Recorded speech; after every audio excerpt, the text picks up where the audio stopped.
Goes through.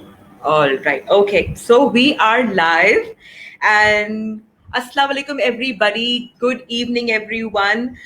We are live from Parwaresh. This is our first session of global parenting. Just give me a second. We are here with Maureen. It's so fortunate to have her on board over here. This is our first session with her. And this is going to be um, an onward series for a couple of months so that we can absorb and learn as much as we can about how parenting works across the world, what are their best practices, and we can also sit down and realize how similar our struggles are, how different our issues are, but yet how connected we are when it comes to parenting. All right. Just a moment, Maureen. Oh, okay. I'm just pinning it in the group.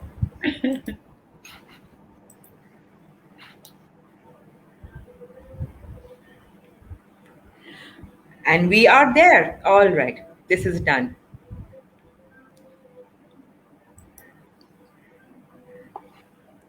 Okay, Maureen. So let's have your introduction. I'd like to introduce Maureen. She is the founder of Single Moms Indonesia community. She recently became one of the first certified community managers on Facebook, passing through a program and an exam. She's also recognized by Facebook in 2018 as one of the 115 most inspiring community leaders in the world. That is incredible. And she was also Thank selected to you. join the Facebook Community Leadership Program. She's passionate about women's empowerment, and we have her here with us so we can learn as much as we can because she's a powerhouse, leading single moms, doing the most difficult job, and a warrior in herself. All right, Maureen, let's have your questions, or would you like to say something before we begin? Let us Yeah, know. first of all, I'm so happy to be here with you tonight. Thank you, Ishroon, for the invitation. I love your initiative, and I think it's so important, especially these days, for communities, for parents to learn from one another. We can actually discover more similarities despite our differences. So I'm really excited and honored to be here. Honor is absolutely ours. So, Maureen, what Mhm. motivated you to create your community? Yeah, so my community actually started because when I was going through my own divorce in 2010, well, before that, I was already looking for a community, for a support group here in Indonesia, but I couldn't find one that was specifically for single moms. So that idea was, you could say, planted right before my divorce. I was, seeking community, seeking support because I come from a very religious family background. No one in my family ever get divorced. I was the one that got divorced among my friends, so I had no one to talk to.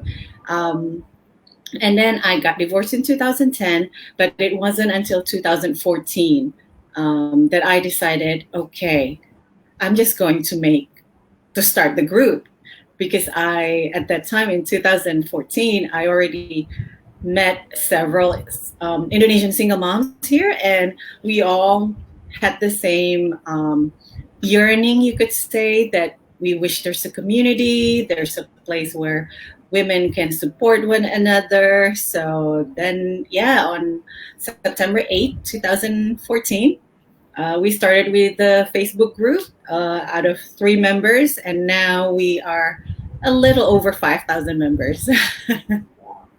So that's how Incredible. we started. Thank you. So, Maureen, I understand Mhm. that single mom is, I think, one of the most difficult jobs to carry in this world right now. And it is Yeah. one of the hardest aspects of parenting. There is Hmm. no doubt in it. How Yeah. accepting or helpful is the society around single women in your country? Mm. Yeah.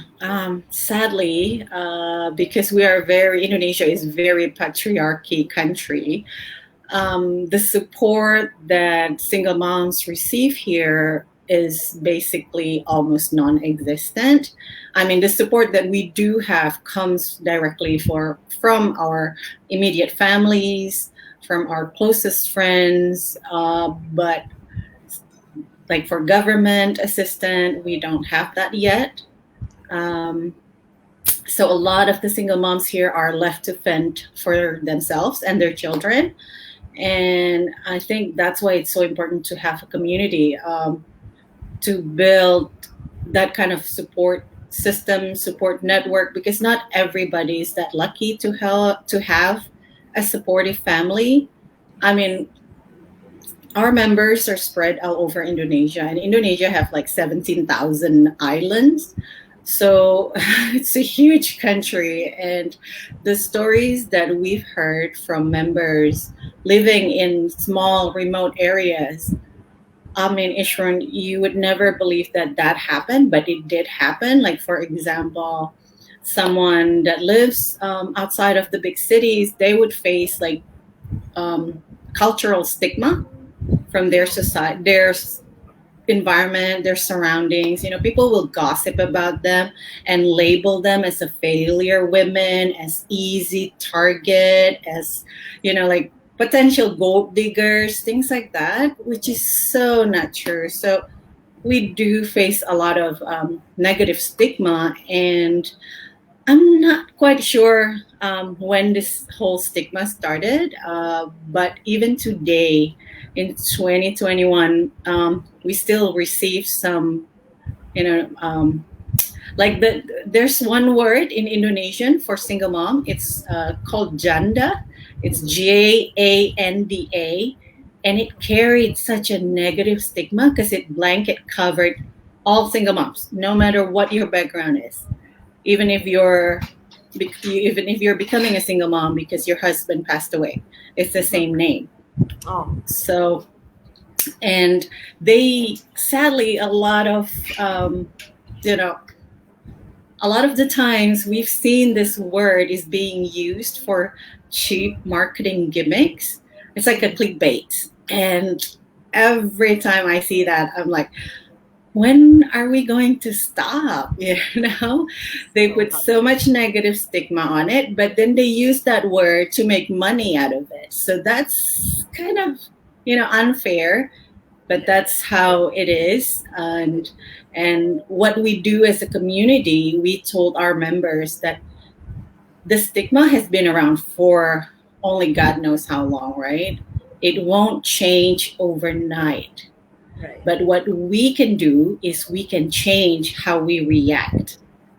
That's the only thing that we can control. So yeah, that's a little glimpse of life as a single mom here. Yes, and this is where I would like to tell our audience also that, Hmm. this is the story of Maureen, and she's saying it from Indonesia, and here we are in Yeah. Pakistan, and we face very, very similar struggles. The single Uh, women and the single mothers that I see, especially single mothers that I see in our circle, mhm, um, unfortunately, yes, our society is not very helpful. mhm, When they go to schools to get their children admitted, it's such a hassle. When they go to government institutions to get their document made, it is another hassle. And yes, mhm, there's so many stigmas, there's so many mhm. questions and negatively Yes. attached. And I feel it is a very unfortunate fact that whenever Mhm, they see a single mother, somehow they always shift the entire blame on her. It must be her fault, no matter what the background story must be. And, the unfortunate result of it is that children, they get affected yes. immensely by it, and they go through Yes. such emotional pressure through it, and Mhm, they're ostracized from the society. They're mhm. looked at differently, they're treated Yes. differently by their neighbors, by the schoolmates, by Yes. everyone, and within Yeah. their family also. And it's a very unfortunate fact that not many women in our society as single mothers are supported. Mhm. There are not many families. Yes. Oh This is the God. similarity that we were, wanted to highlight. Mm, If it's mhm. happening in Indonesia, it's happening in Pakistan Yes. also, and we would like to know how Mhm, we can make this better for our single mothers also. mhm. So, Uh, what obstacles do single mothers face in your country, Maureen? yeah, it sounds very similar to what you just described. Like starting from school. Here, the schools, some of a more modern, a more progressive schools are quite helpful to single moms. And I was lucky my son go to school where they are very welcome. I mean, as soon as I sign him up there, I involve them. I came to the school, I meet with the principal, and I explained the situation. I said, I'm a single mom. I'm going to need your support. I'm going to need you to be my ally because I cannot do this on my own. I have to work full time. At that time, I was still in the corporate world. So I had to trust the school that, my son will be taken care of. And if there's anything, to just reach out to me and, involve me hands on. And I was lucky enough to have that kind of support. But some of the members of our community, they are not so lucky, where the children, they go to school, they go to public school, and then the school wants the name of the father on Yeah. the on everything, even if he is gone, even if he doesn't even support the children.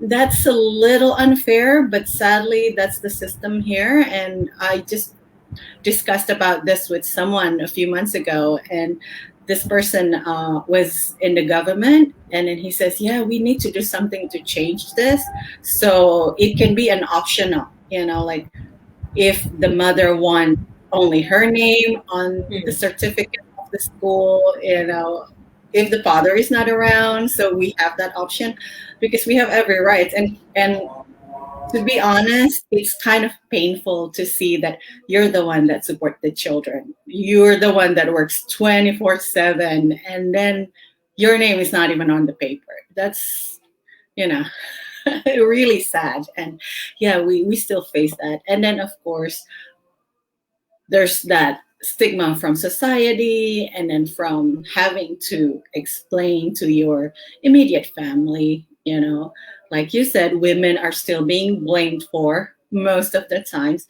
I mean, I even heard stories from our members where they go to religious court to get divorced, and the panel of judges, all men, just ask her, bluntly, did you do anything, I mean, everything possible to quote unquote service your husband before filing for divorce? That's just, I cannot believe that, women are being put on the spot and being asked such a personal question like that in front of, people that she doesn't even know. That has to be really, really hard emotionally and mentally. It's draining. And then another problem that a lot of the single moms here face, maybe you can tell me if it's similar in Pakistan. Here in Indonesia, if you officially get divorced and then the court says, oh, okay, your ex-husband needs to pay child support X amount every month, right? It's on the paper, the decision from the court. But once you get out of the court, that we don't have any system to enforce that. So women are left to fend for themselves. Um, we told our member they have two options when this happened. One is to completely let it go and just trust God will provide for them. I know it's tough, but you cannot rely on your ex-husband because I think out of 5,000 members, something, only 10% of the ex-husband supporting the children. The rest, they're just gone. And so it's tough. And then the second option, we tell them, if your ex-husband do have the financial, stability to support you, then by all means ask for your rights, for the children's rights. But then that also takes a lot of resources, money, time, and not everybody can afford a long battle in court for, maybe $200 a month. Sometimes the battle is just not worth it. So that's the sad part, and yeah, I mean, the law is there, but it's super difficult to enforce it. Yeah. Okay, Maureen, I could not agree any less. on what you have highlighted over there, because Mhm. religiously, our law also states in Pakistan that the father Mhm. is supposed to provide for the child, Yes. school and everything, but not Mhm. many men follow through it. Yes. And of course, if you do want that to be pursued, it takes Mhm. a lot of court proceedings, it takes a lot of Yes. additional money, Mhm. and most importantly, it takes a lot of family support. You Yes. have to have people in your family who will go to court with you, who Mhm. will stand by your side, because it is a very male dominant society. Because there are, obviously, a lot of people in the court are men, and they need Mhm. to be dealt with men. Unfortunately, that is how Ugh. things work out here as well. You need to have that. Wow.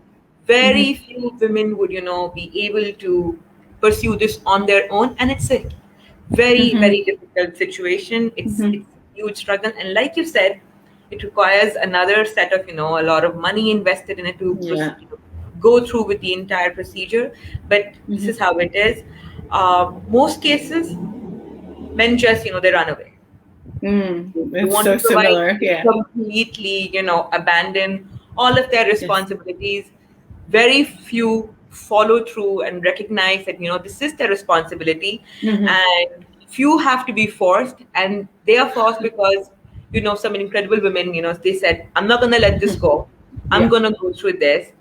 And those the ones, who aren't able to proceed with this. I'm not going to Mhm. say you're any less incredible. I just Yes. recognize it's a very difficult procedure to go through. Mhm. And not Mhm. everybody has that threshold, to go through it and Mhm. keep on pursuing it. It's a very difficult picture over here as well, and Mhm. that's how it Mhm. is. Wow. So now That's we will so come to our similar. next question. What parenting hurdle do single moms face, and how does your community assist them? Oh, yes. Like I said, because of the whole stigma thing, there's a lot of layers that we face here. The challenges, from financial, from emotional healing, from parenting challenges. There's so many layers of challenge. But us as a community, we realized after we provide a safe space where member can pour their heart out, they can ask questions without being judged, they can share their stories without any fear, because we assure them that the group, the community is closed, so only members can read their stories, and we really are very strict with no screenshots and no sharing outside of the group.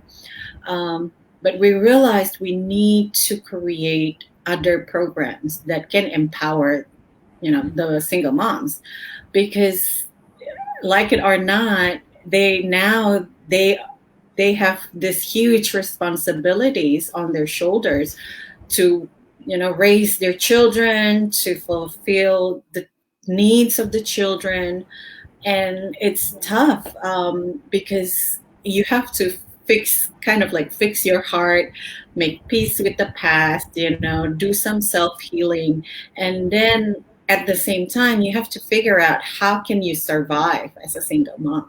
And a lot of our members came, when they joined us, they have been devoting their life, being a homemaker, being a stay-at-home mom. They left their corporate works, or they don't have any office job anymore, so they have to start from zero, and that's really, really challenging, especially here too, with again with male dominated culture.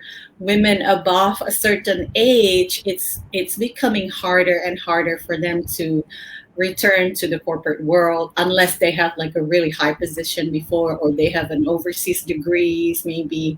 So a lot of these women have to scattered and just trying to figure out how to survive. How can they feed their children?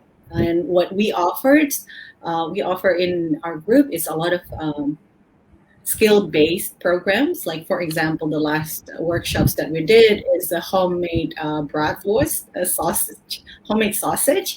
So we train them online in a WhatsApp group. We partner up with someone who teach this at a very affordable fee, and then the members can get the kit, and then they can start making it, and then they start selling it. So we want them, to be self-sustainable, to get back on their feet. And I think I think it's one of the solution to empower single moms is to help them feel like they matter and they can do something, they can create something. So that will really help them. And I've been so blessed to be able to witness that hands-on, member coming in. They were like, they don't know what to do. And then they joined or participated in some of our programs, and then they started their own business, and now it take off. They can help other single moms, and that's just, it gives me goosebumps every time. That's absolutely incredible. That is so rewarding, Yeah. And Yes, yes, it you're is. absolutely right. This is one of the finest solution is to make them Mhm. self-sustainable so that they can provide for themselves and not Mhm. depend on anyone. Yeah. And so we're getting some very interesting comments also in the comment Oh, section. really? And I'm just loving the flow of comments, and how people appreciating that two countries are coming together to have dialogue on Right. how parenting should work. And yes, I love it. okay, so I'd like to read Mhm. them, but we will read them after we, address our basic questions. All right. So Maureen, what Mhm. are your best parenting advices and observations? What would you say as a Mm. pioneer for single mothers across Indonesia, as a pioneer for leading a Mhm. community that is globally recognized by Facebook also? Mhm. And that means Mhm. that you have had a huge influence, and that also means that you come from a very sound place of wisdom also. What would you say? I would say, I think for all women, all single moms, is please love yourself first. I know it sounds so simple, but it's so hard to do as mothers, especially.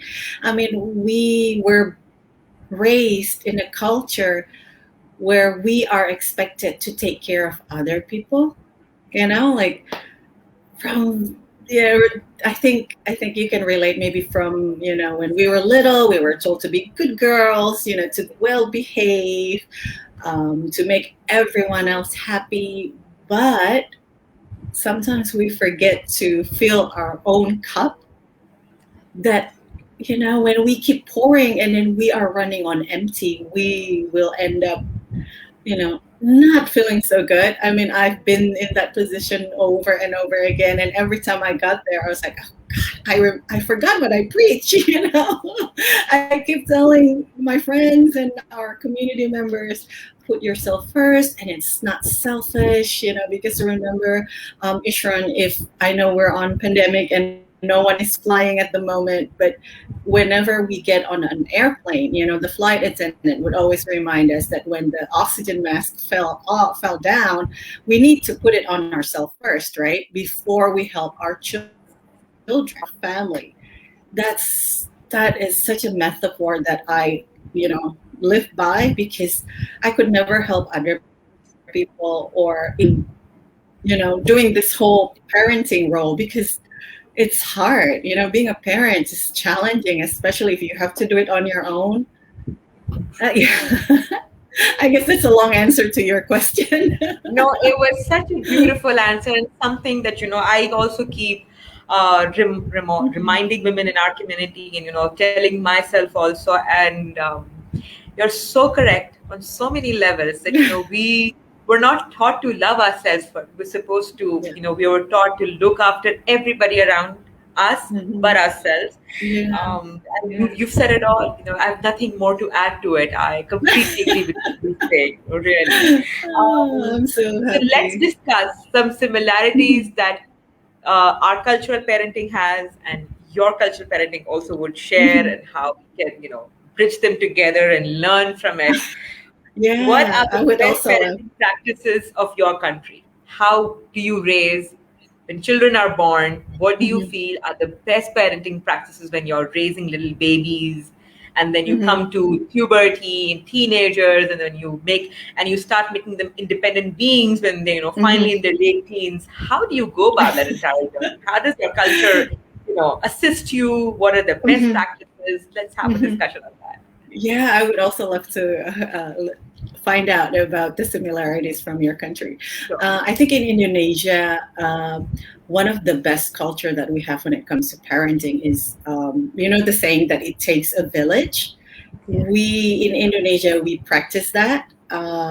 I mean, everyone is involved in raising children to the point that sometimes it can be a little, challenging because everybody is so involved, the grandparents, the uncle, the aunts, and you get so many different advice, but they all come from love. So that's what I love.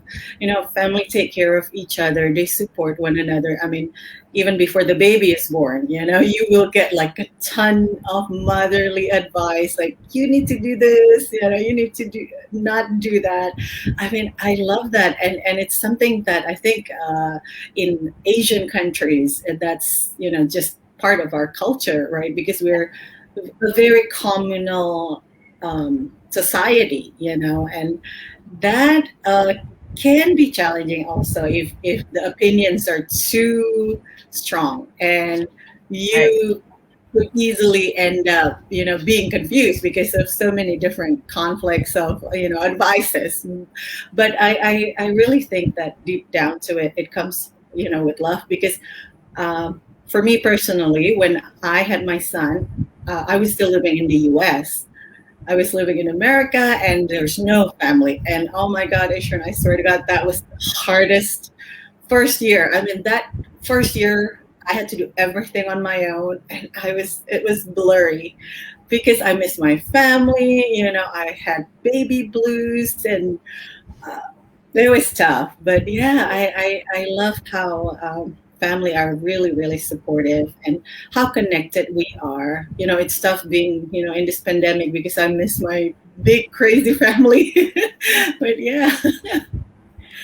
This is another similarity that we share as countries. This is exactly Mhm. how parenting is agreed upon in our country Mhm. as well. It's a very communal you know, thing practiced over here. People give you a lot of advices when you conceive, Mhm. and they're there. And obviously, our elders are involved. And like you said, Mhm. sometimes it becomes a little stifling because those opinions are very strong, and if Yeah. you're countering them with Mhm. an aspect of science and medical and Mhm. logic, but it takes a village to raise children, and I Yeah. think that's a global phenomenon, and Mhm. I love this aspect. It's I do too. beautiful, but I Yes. think Yes. while we are doing it, we are Mhm. supposed to be mindful of our boundaries, so that the Yes. new mother she feels respected, and the Yeah. older parents that are advising, they should also feel respected, and they should say, Mhm. okay, fine, my advice was taken. So I think it's a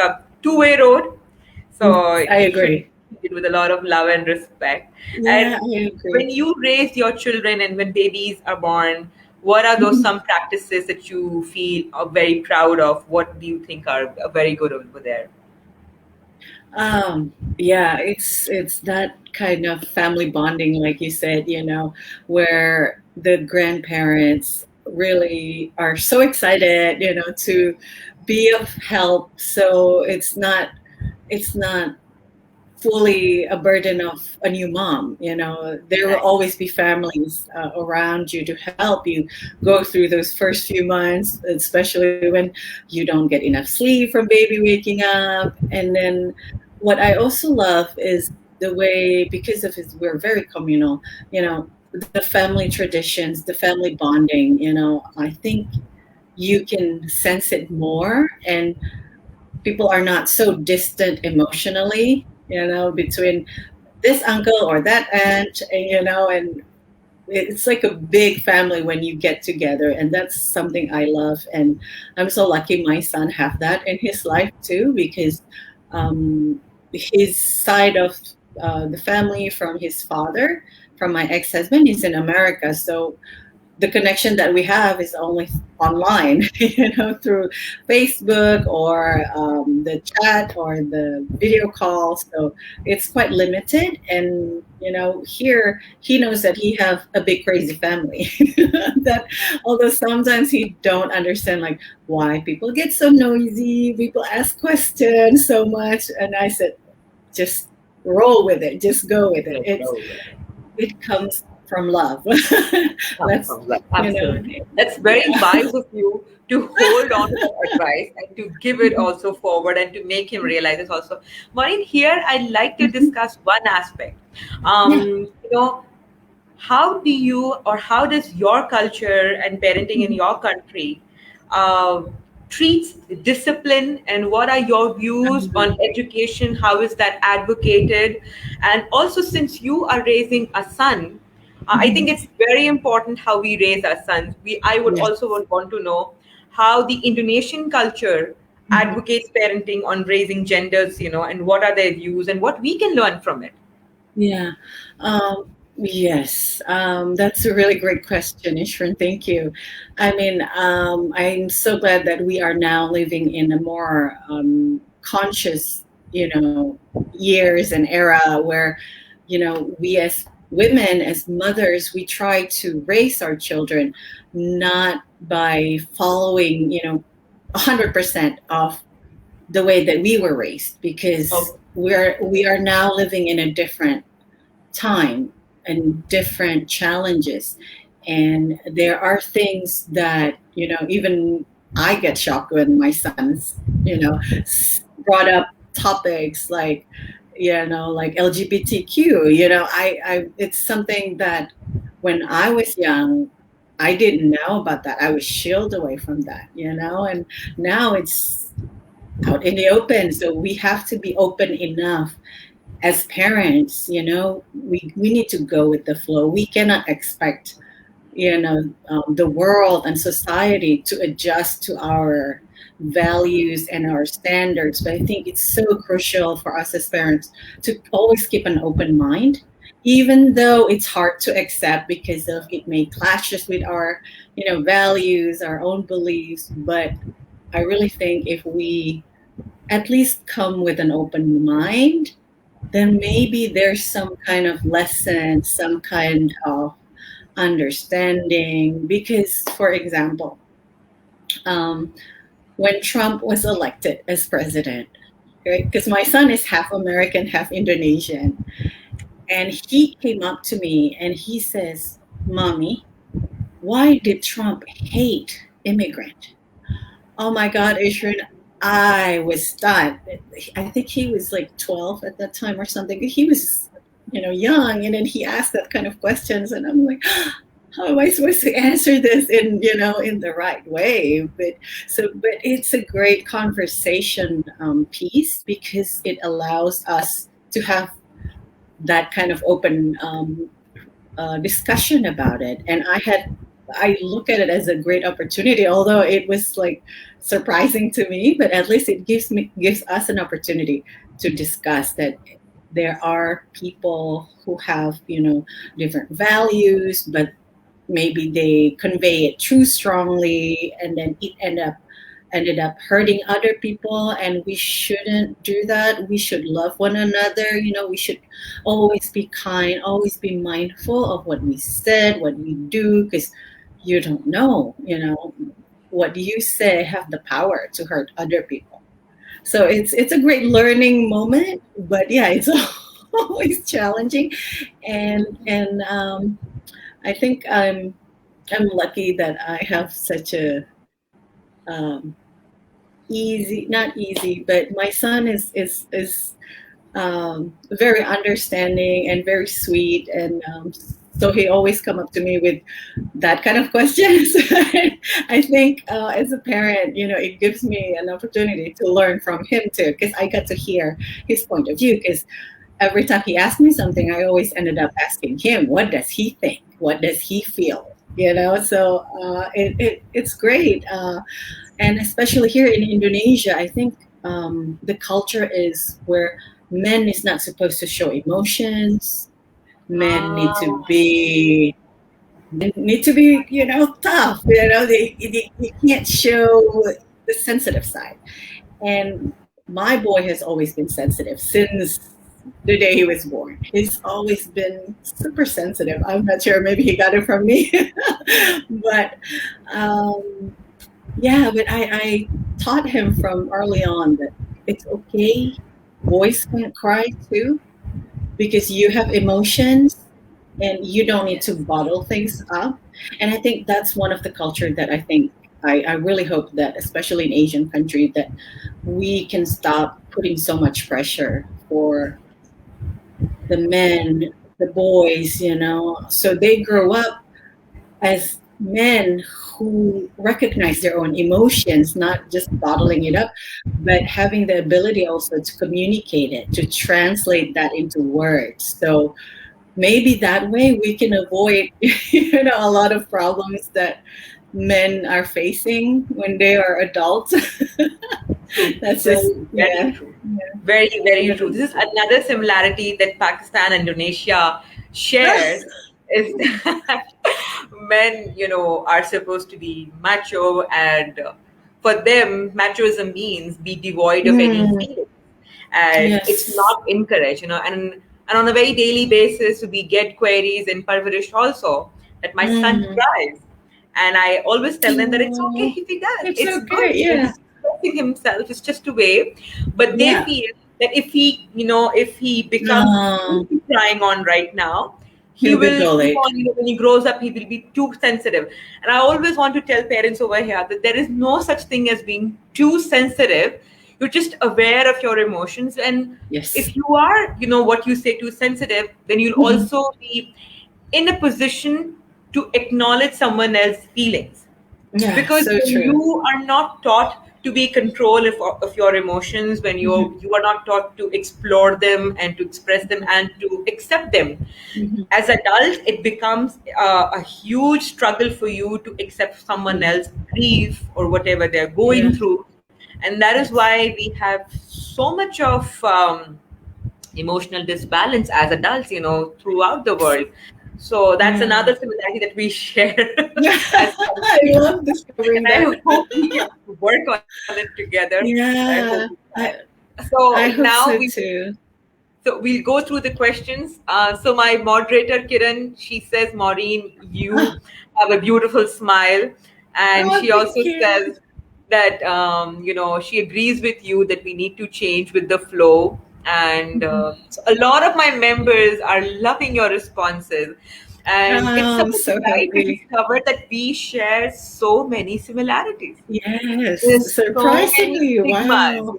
so many Yes. stigmas. Because Mhm. when we talk about it takes a Mhm. village to raise a child, and the Yes. village is just not your immediate family. It is your Mhm. school, your neighbor, Yeah. people in your society, in the entire society. It involves, Yes. and then as an entire society, we Mhm. shape the children that we have right now, and we have a very Mhm. lasting impression on them, and our job is very integral. We don't realize it, when Yes. we teach children, Mhm. aside our own, we don't Mhm. realize what impact we are leaving on them. So Absolutely. Oh, I what love would you that. say is the entire Mhm. parenting culture of Mhm. Indonesia? How would you summarize it? Wow. uh, that's that's a deep question. If I can summarize it, um, I think the younger generations now are starting to change the narrative of it takes a village. Before it takes a village works, but it puts so much pressure also on the parents because there's so many voices and advices, but now they are still in that it takes a village culture, but they adjust it, and they are, for example, a living example is my brother and his wife. I mean, I love watching them. They're such a great couple, and they are they adopted this modern ways of, having balanced marriage where I see my brother changes diapers, giving, uh, giving a bath to their children, their two children, or feeding them, where if it was back in my father era, he would be looked down upon if he do that. So things are shifting. More men are hands-on now, and there are other communities here as well, that geared towards fatherhood. And because I think community, a lot of the time, it's for women, right? Women are more likely to come together, share their problems.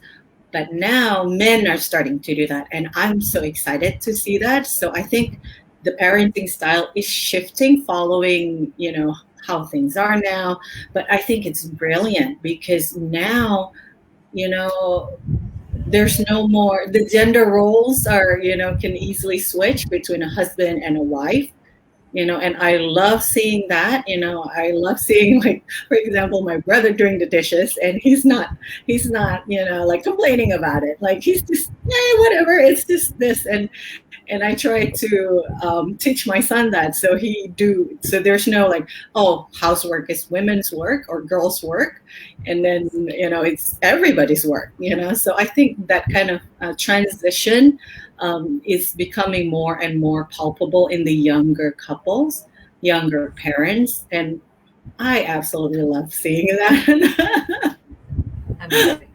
And with before we end this program, I just like to say there's another similarity that we share as a culture and as a country also. But the good thing is that we're working on it together. The good thing is Yes. that yes, recent couples are more aware that our Mhm. roles are balanced, they're equal, Yes. and they're both Yeah. supposed to contribute equally. And it's just not the Yeah. women's job to do everything when it comes to nurturing and parenting. We're slowly Yes, reaching there, and I absolutely. hope one day Mhm. it's a better world out there, hopefully. Thank you so much, Maureen. I think this was Oh such a my God, delightful my conversation. pleasure. I am so I love grateful this for all your conversation. time. This was a beautiful Thank conversation, and I you. hope we can carry it forward also sometime in the future. Thank you, everyone, for watching us. Absolutely. I hope you have learned something, and whatever you've learned, Mhm. please do share in the comment section. That will motivate us to do this more and often. Thank you so much, everyone. Thank you, Maureen. It was lovely having you. Thank you, Ishroon.